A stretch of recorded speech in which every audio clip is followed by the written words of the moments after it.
Good job, Lauren. Okay, I got it. Dad. Okay, don't forget to carry the one.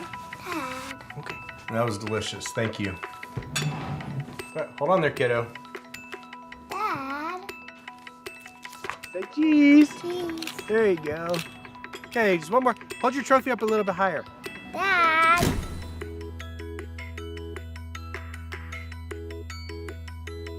Good morning, good morning, good morning. It's time to rise and shine. Dad. I love it. No. Dad. Dad. And they were here first, so Dad. So you want to go catch a movie at like 7:30 or something? Dad. and one more. Okay, one more. Okay, let's go. Wait. Come on, just one more. One more. Dad.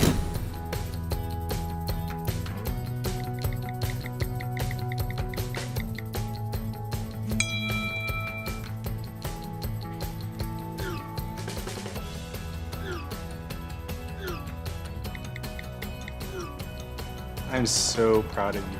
Now you just got to get a job. Dad. You look beautiful. Oh, Dad. And stand just a little closer together and move just a little bit to the left. My left. A little more. Dad.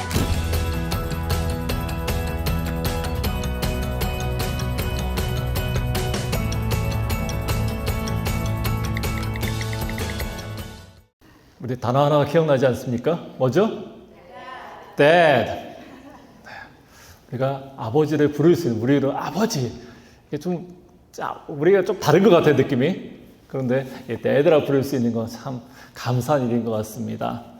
몇 년 전에 이런 기사가 난 적이 있습니다. 일본 교토의 한 20대 청년이 극심한 외로움과 또 사회적인 단절감 가운데 스스로 생을 마감했다라는 기사가 났어요. 근데 그의 유서에 한 줄이 남겨져 있는데 이 세상에 나를 아는 사람이 한 명도 없습니다. 참 마음이 아프지 않습니까? 죽은 자의 집 청소라는 책을 쓴 그 김완이라는 작가가 있는데 이분이 하는 일이 이제 누군가가 사망을 하면 그 집을 청소하는 그런 잡을 가지고 있어요. 근데 이분이 어느 집을 노인이 이제 사망한 집을 청소하다 보니까 집의 모든 것들이 다 먼지가 소복히 쌓여 있는 거예요. TV도 또 뭐 그릇이며 모든 것들이 다 먼지가 소복히 쌓여 있는데 딱 하나 먼지가 하나도 없이 깨끗한 것이 하나 있었다고 합니다. 바로 전화기였대요. 그걸 보면서 이 작가가 그런 생각을 했던 거죠. 도대체 누가 나한테 전화를 해주지는 않을까? 그 전화를 기다리면서 얼마나 외로웠을까라는 그런 생각을 해보았다고 합니다. 여러분 이런 말들이 참 들으면 마음이 아프죠. 또 슬프죠. 그런데 누군가에게 속해 있고 누군가의 이름을 불러줄 수 있는 또 누군가에게 또 이름이 불려질 수 있는 그런 존재로 살아가지 못하는 것은 큰 아픔이고 또 이것은 그런 청년이나 아니면 그런 노인의 그런 이야기만은 아닐 것입니다. 이 세상에 많은 외로움의 일들이 있고요. 또 도대체 나는 누구인가라는 그런 질문을 가지고 살아가는 이들이 참 많이 있더라는 것입니다. 오늘 말씀 우리 한번 읽어볼까요? 요한복음 1장 12절 말씀과 13절인데 우리 같이 읽어봅시다. 시작. 영접하는 자 곧 그 이름을 믿는 자들에게는 하나님의 자녀가 되는 권세를 주셨으니 이는 혈통으로나 육정으로나 사람의 뜻으로 나지 아니하고 오직 하나님께로부터 난 자들이니라. 아멘. 12절 말씀. 영접하는 자 곧 그 이름을 믿는 자들에게는 하나님의 자녀가 되는 권세를 주셨나니. 하나님의 자녀, 아버지 하나님, Dad 이렇게 부를 수 있는 이 한마디 말이 너무나도 감격스럽지 않습니까? 아니면 너무나도 익숙해서 별다른 감흥이 없지는 않습니까? 너무나 쉽게 아버지 하나님 또 아버지라는 이름에 우리는 그다지 느낌을 받지 못하고 있지는 않은가 그런 생각을 해보기도 합니다. 그런데 다시 한번 생각해 보자고요. 하나님이 내 아버지시다. 하나님이 내 아버지다. 이보다 더 분명하고 본질적으로 우리가 누구인지를 알려주는 그 말이 어디 있을까? 이 하나의 사실만 분명히 붙들고 있으면은 세상에 우리를 어떻게 보는지 흔들릴 이유가 전혀 없습니다. 왜냐하면 우리는 스스로를 더 이상 증명할 필요가 없기 때문이에요. 남들에게 인정받기 위해서, 외롭지 않기 위해서 애쓰지 않아도 된다는 거죠. 우리는 이미 하나님의 사랑받는 자녀이기 때문입니다. 오늘 우리에게 주신 말씀을 통해서 우리가 받은 하나님의 자녀가 된다는 것, 이것이 하나의 특권인데 이 특권이 얼마나 큰 복이 되는지 함께 나눠보기를 원합니다. 당연하게 여겼던 이 말이 사실은 상상할 수 없는 그 놀라운 은혜와 능력이 담겨 있다는 사실을 다시 한번 말씀 통해서 또 생각해보고 우리가 붙들고 나가는 그런 시간 되기를 원합니다. 우리가 누구인지 또 어디에 속해 있는 사람인지에 대한 그런 것을 정체성이라고 그러잖아요. 이 정체성은 우리 인생 전체를 좌지우지할 만큼 중요한 문제입니다. 특히 나는 누구의 자녀인가? 이 질문은 자존감은 물론이고 또 삶의 방향과 태도까지도 완전히 바꿔놓을 수 있는 그런 문제입니다. 아이들이 어렸을 때 종종 그렇게 말하지 않습니까? 우리 아빠는 경찰이야. 우리 아빠는 판사야. 우리 아빠는 사장님이야. 우리 아빠는 목사야. 참 그것 때문에 뿌듯해하지 않더라고요. 그 한마디가 아이에게 얼마나 큰 든든함과 자부심을 주는지 몰라요. 누구의 자녀인지 이 문제가 그 존재에게 영향을 끼친다는 거죠. 그렇다면 여러분, 우리가 나는 하나님의 자녀입니다 라고 고백할 수 있다면 그것은 단순한 종교적인 표현을 넘어서 그것은 그 고백은 신앙의 출발점이 되는 거고요. 또 우리가 흔들리지 않고 살아갈 수 있는 인생의 든든한 기반이 되고 버팀목이 되는 줄 믿습니다. 오늘 우리가 살펴볼 요한복음 1장 12절과 13절 말씀은 이렇게 증거합니다. 우리 다시 한번 읽어볼까요? 영접하는 자, 곧 그 이름을 믿는 자들에게는 하나님의 자녀가 되는 권세를 주셨으니 이는 혈통으로나 육정으로나 사람의 뜻으로 나지 아니하고 오직 하나님께로부터 난 자들이니라. 아멘. 예수님을 마음에 모시고 그 이름을 믿는 자들에게 하나님께서 무엇을 주신다고 약속하고 있습니까? 하나님의 자녀가 되는 권세를 주신다고요. 여기서 권세라는 단어가 참 중요해요. 원어로 헬라어로 엑소시아라는 그런 말을 쓰고 있는데 그것은 단순히 자격, 어떤 호칭을 의미하는 것을 넘어서서 실제로 그 권리를 누릴 수 있는 힘, 행사할 수 있는 능력, 이것들을 다 포함하는 말입니다. 그러니까 하나님을 아버지라고 부를 수 있는 것은 특별하고 각별한 그런 특권이 우리에게 주어졌다라는 그런 의미를 가지고 있어요. 하나님의 아버지로 부를 수 있는 것은 우리에게 특권이라는 거죠. 근데 여기서 놀라운 것은 이 자녀가 되는 특별한 권세가 우리가 어떤 노력을 하고 어떤 자격으로 이루어진 것이 아니라는 데 있습니다. 요한은 분명하게 말하고 있어요. 혈통으로나 육정으로나 사람의 뜻으로 된 것이 아니다. 오직 하나님께로부터 난 것이라고요. 이 13절 말씀을 우리 영어 성경 NIV를 보면은 참 재밌게 이렇게 번역을 했더라고요. Not of natural descent. 그러니까 자연적으로 혈통으로 우리가 난 것이 아니라는 거죠. Nor of human decision. 인간적인 결정으로 된 것도 아니라고 했죠. 그 다음에 or husband will. NIV만 이런 말을 쓰더라고요. 남편이 우리 아이 가집시다. 우리 아이가 생겨야 된다. 이렇게 해서 husband가 아버지가 됐다는 것이 아니죠. 또 우리가 그 자녀가 됐다는 것이 아니라는 거예요. 그 다음 말이 뭡니까? But born of God예요. 철저하게 하나님의 일이라는 겁니다. 종교개혁자 잔 칼뱅은 이 구절을 해석하면서 이렇게 말했습니다. 하나님의 자녀가 되는 권세는 사람의 노력으로 된 것이 아니라 하나님이 택하신 자들에게 은혜로 주어진 선물이다라고 정의했어요. 결국에 우리가 하나님을 아버지라고 부를 수 있는 것은 하나님께서 우리를 사랑하셔서 자녀 삼아 주신 은혜, 그 은혜의 결정체라고 우리는 말할 수밖에 없습니다. 그래서 로마서 8장 15절 말씀에서는 바울이 이렇게 증거합니다. 너희는 다시 무서워하는 종의 영을 받지 아니하고 양자의 영을 받았으므로 우리가 아바 아버지라 부르짖느니라.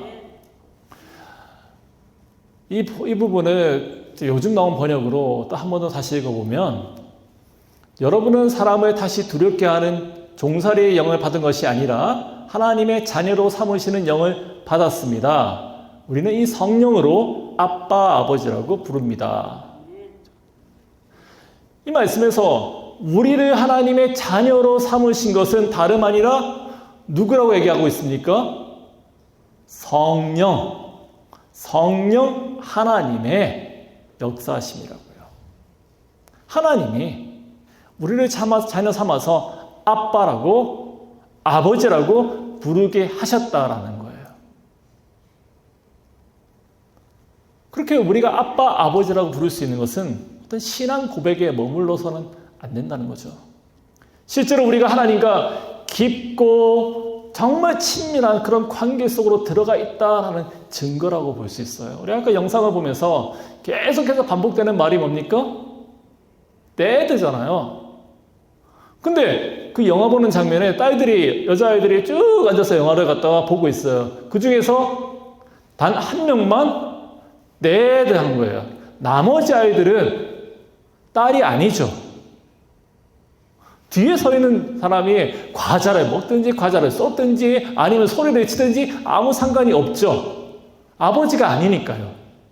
근데 딸이기 때문에 너무나도 친밀한 그런 관계이기 때문에 너무나도 아버지한테 아빠 지금 뭐 하는 거예요? 짜증내는 거잖아. 우리 영화 보고 있는데 왜 시끄럽게 하는 거예요? 짜증을 내도 괜찮다는 거예요. 아빠기 때문에. 그렇잖아요. 주님께서도 우리에게 기도를 주기도문을 가리키면서 하늘에 계신 우리 아버지여 라고 부를 것을 말씀하셨습니다. 단순하게 우리가 정말 경건하게 하늘에 계신 우리 아버지여 이렇게 홀리하게 부르면서 기도를 해야 된다. 그것만이 아니죠. 아버지라 부르는 거예요. 우리가 어떤 신분이고 어떤 자격이고 어떤 소속감을 가지고 있느냐의 문제인 겁니다. 아무나 그렇게 부를 수 있는 게 아니니까, 네가 정말 하나님의 아들이니까 딸이니까 그렇게 아버지의 이름을 부르면서 기도할 수 있다라는 거예요. 이 짧은 한마디, 하나님 아버지라는 이 한마디 속에 얼마나 깊은 은혜가 들어있는지 몰라요. 우리는 더 이상 하나님과 멀리 떨어져 있는 그런 존재들이 아닙니다. 하나님의 품 안에 있는 그분이 아버지가 되어주시는 우리는 자녀라는 거죠. 그래서 우리는 외롭지가 않아요. 세상은 고독한 이가 있고요. 아무도 나를 알아주는 사람이 없습니다. 한 사람도 나를 모릅니다. 라고 쓸쓸하게 죽어갈 수도 있지만은 우리는 그런 존재가 아니라고요. 우리를 붙들어 주시는 그런 우리의 기도가 어떠하든지 우리의 신음이 어떠하든지 하나도 놓침없이 들어주시는 아버지가, 그 하나님이 우리의 아버지가 되시는 줄 믿습니다.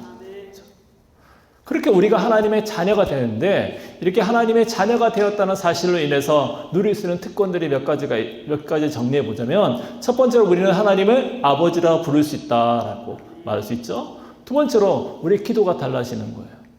막연하게 드리는 것이 아니라 정말 어떻게 보면 나 육신의 아버지보다 더 친밀한 하나님 아버지시기 때문에 우리의 기도가 허공을 떠는 그냥 기도가 되지 않을 수 있는 거죠. 그렇죠? 우리의 기도 가운데 정말 거창하게 기도할 필요가 없는 거잖아요. 때로나 아빠는 정말 나 힘들어요. 나의 어려움 아시잖아요. 아니면 아파 그러면서 데드 그러면서 짜증낼 수도 있는 거잖아요. 다 들어주신 그런 분이시니까요. 여기에 은혜가 있는 거예요. 그리고 세 번째로 공동체가 생기는 겁니다. 하나님의 자녀는 혼자가 아니죠. 우리에게는 함께 믿음의 길을 걸어갈 수 있는 형제 자매가 있습니다. 나의 아버지, 옆에 있는 지체의 아버지도 하나님이고요. 저쪽에 있는 지체의 아버지도 다 아버지 하나님 있잖아요. 그래서 하나님을 아버지로 두고 있는 하나의 가족이 우리에게 주어졌습니다. 바로 교회라는 거예요. 그렇죠? 세상은 어떤 공동체로 묶였을 때 서로 경쟁하기 바빠요. 눈치 보기 바빠요. 그래서 깎아내리죠. 자꾸 질투가 나죠. 근데 우리는 가족이잖아요. 세워주고 섬기고 아파하면서 함께 보듬어 줄 수 있는 그런 가족이 되는 겁니다.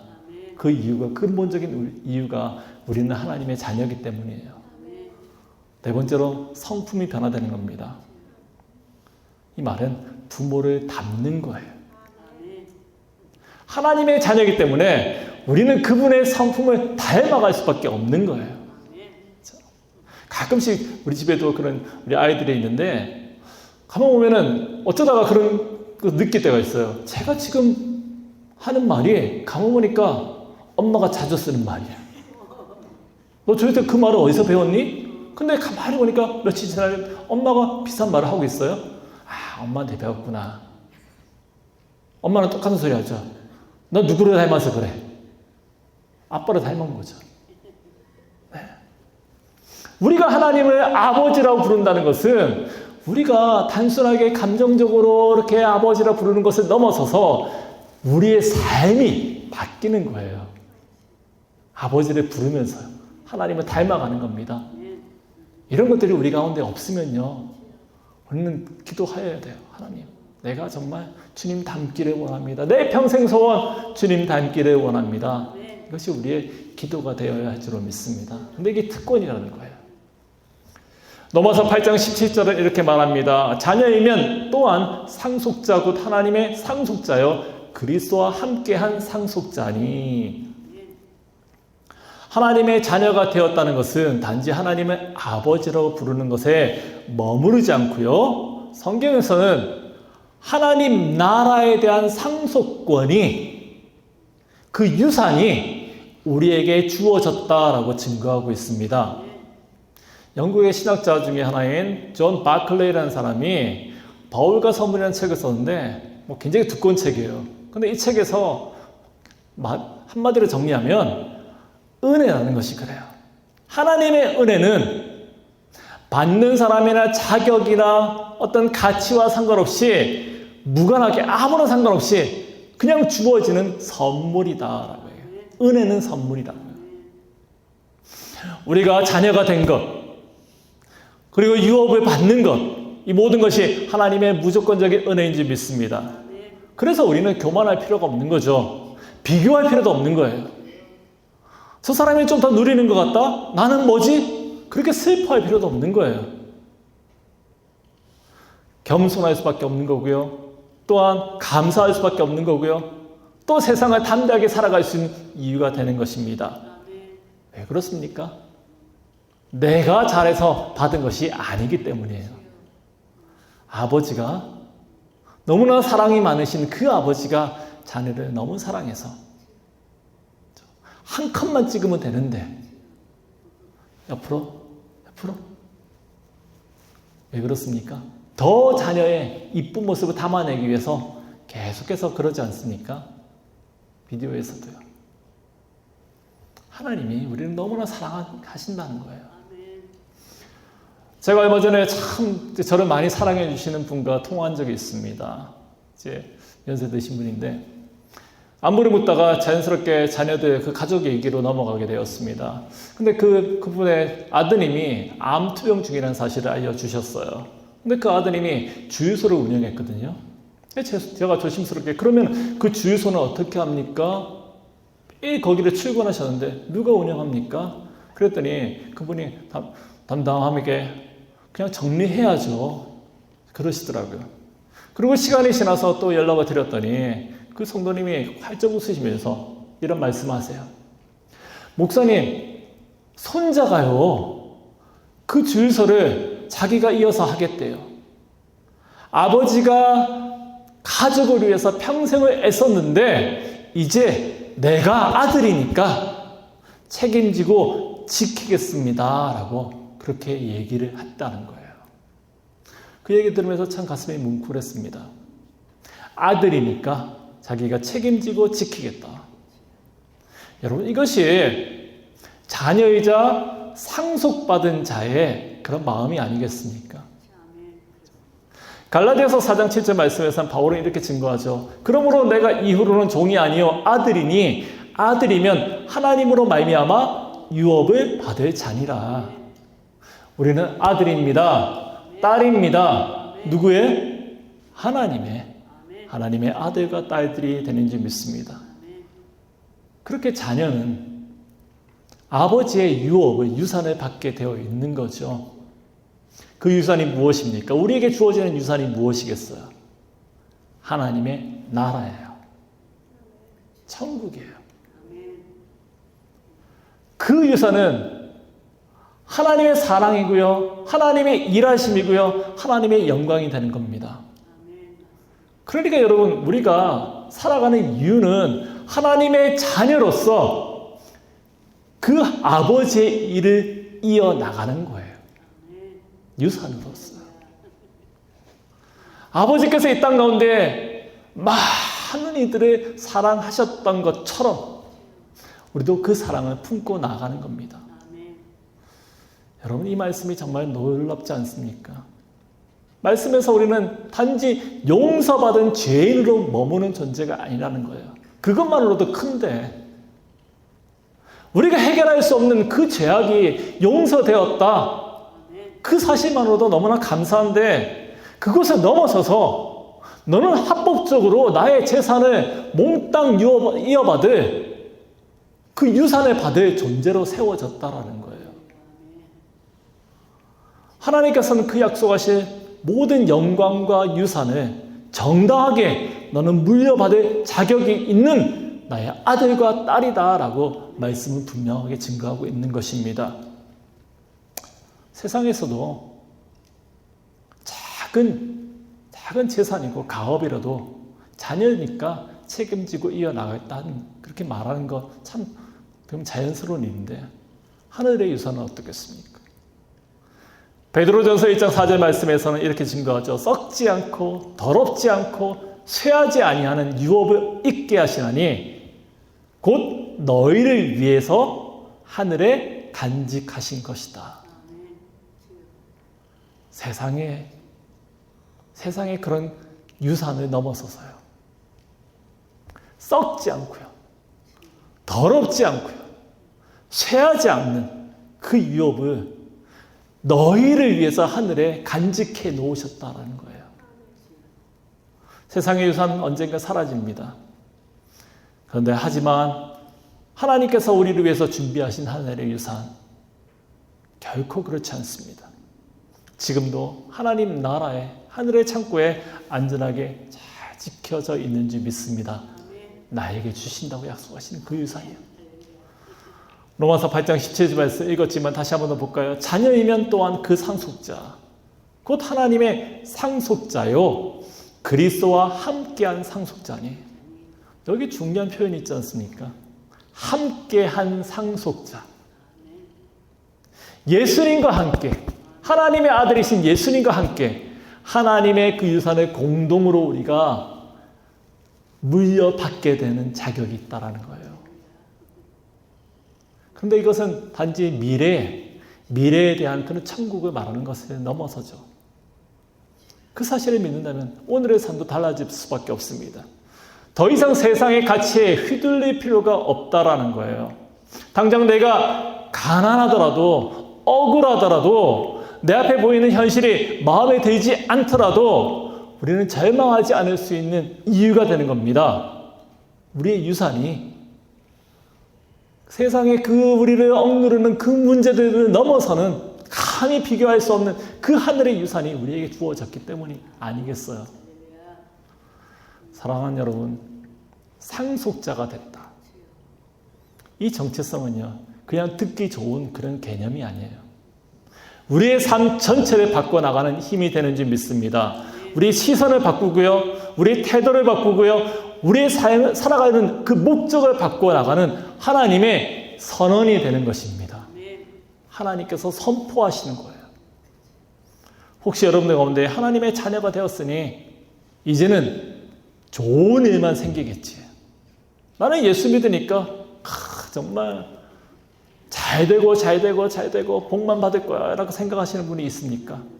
그런데 그것은 성경적인 그런 기대가 아니에요. 히브리서 12장 6절 말씀 볼까요? 같이 읽어보겠습니다. 히브리서 12장 6절. 자, 시작. 주께서 그 사랑하는 자를 징계하시고 그가 받아들이시는 아들마다 채찍질하심이라. 아멘. 하나님께서 당신의 자녀들을 때때로 뭐 하신다고요? 징계하신다고요. 채찍질하신대요.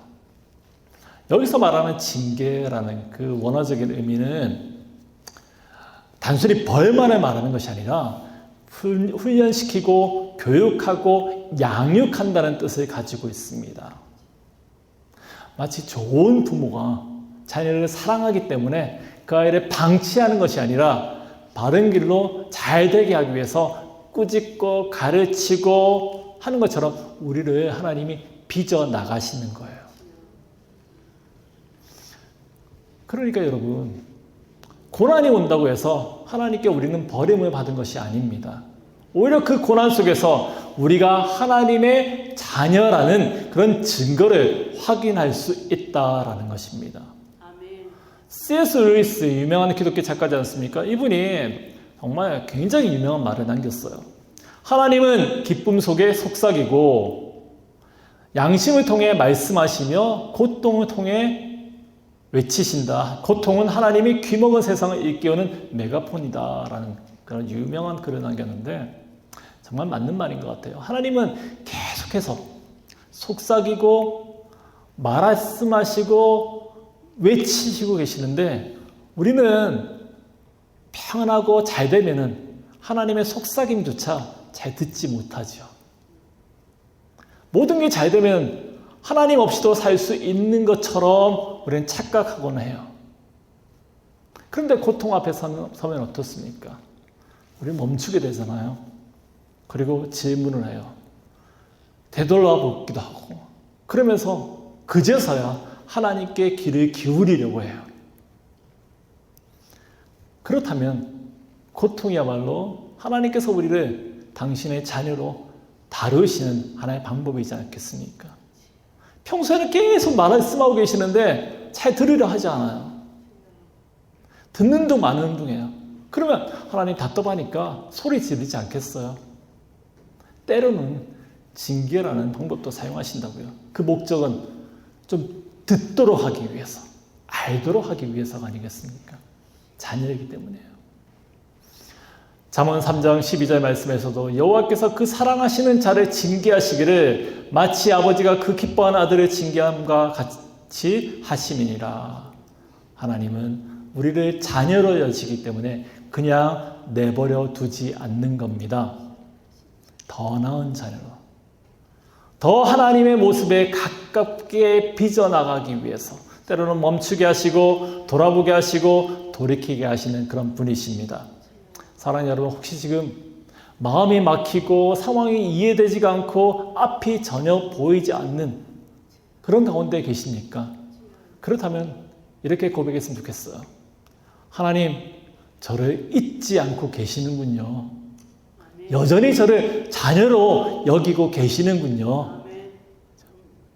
그래서 고난은 하나님의 포기가 될 수 없어요. 징계는 하나님의 벌이 아니에요. 하나님의 사랑이고요. 하나님의 돌보심인 줄 믿습니다. 하나님 오늘도 정말 하나님의 자녀인 너무나도 사랑하시는 당신의 자녀들을 그분의 모습으로 만들어 나가고 계시는 줄 우리가 믿음으로 고백하기 원합니다. 말씀을 정리하겠습니다. 마지막으로 여러분들에게 묻고 싶습니다. 나는 누구입니까? 나는 누구입니까? 스스로에게 물어봤으면 좋겠어요. 세상은 조건을 말해요. 이 정도는 돼야지, 뭔가 이것을 해야지만이 가치가 있지. 근데 하나님은 어떻게 말씀하십니까? 그저 하나님은 너는 내 아들이다.